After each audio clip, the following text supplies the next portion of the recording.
BNP chairperson Khaleda Zia চিকিৎসা শেষ দ্রুতই দেশে ফিরবেন বলে জানিয়েছেন তার উপদেষ্টা ও যুক্তরাজ্য বিএনপির সভাপতি এম এ মালেক। স্থানীয় সময় সোমবার লন্ডনের ব্রিকলেন মসজিদে আরাফাত রহমান কোকোর মৃত্যুবার্ষিকী উপলক্ষে আয়োজিত এক দোয়া মাহফিলে এ কথা বলেন তিনি। এম এ মালেক জানান, খালেদা জিয়ার শারীরিক অবস্থা অনেকটাই উন্নত হয়েছে। তার ভাষায়, আমার মনে হয় তিনি প্রায় ৬০% সুস্থ হয়ে গেছেন। ব্রিটিশ বাংলাদেশি দুটি মেডিকেল টিম তার চিকিৎসা দিচ্ছে। হাসপাতালের চেয়ে বাসায় থাকা অবস্থায় তিনি আরও ভালো ট্রিটমেন্ট পাচ্ছেন। তিনি আরও জানান, খালেদা জিয়া বর্তমানে তারেক রহমানের বাসায় পরিবারের সঙ্গে সময় কাটাচ্ছেন।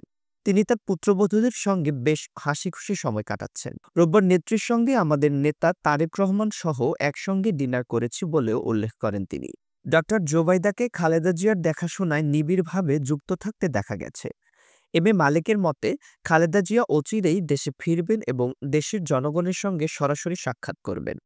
তিনি বলেন, দেশের জনগণ তাকে দেখতে চায় এবং তিনি তাদের মাঝখানে ফিরে যেতে প্রস্তুত। দীর্ঘদিন ধরে Khaleda Zia liver cirrhosis, kidney সমস্যা, ডায়াবেটিস, আর্থ্রাইটিস সহ বিভিন্ন শারীরিক জটিলতায় ভুগছেন। গত ৮ জানুয়ারি উন্নত চিকিৎসার জন্য লন্ডনের একটি ক্লিনিকে ভর্তি হন তিনি। ১৭ দিন চিকিৎসা শেষে বর্তমানে তিনি তারেক রহমানের বাসায় রয়েছেন এবং লন্ডনে সুস্থতার পথে এগিয়ে যাওয়া বিএনপি চেয়ারপারসনের দেশে ফেরার বিষয়টি দলীয় নেতাকর্মীদের পাশাপাশি দেশের মানুষের মাঝেও আলোচনার কেন্দ্রবিন্দুতে রয়েছে। চিকিৎসার উন্নতি ও পরিবারের ভালোবাসায় সাড়া দিয়ে তিনি শীঘ্রই দেশে ফিরে যাবেন বলে আশাবাদ ব্যক্ত করেছেন তার উপদেষ্টা।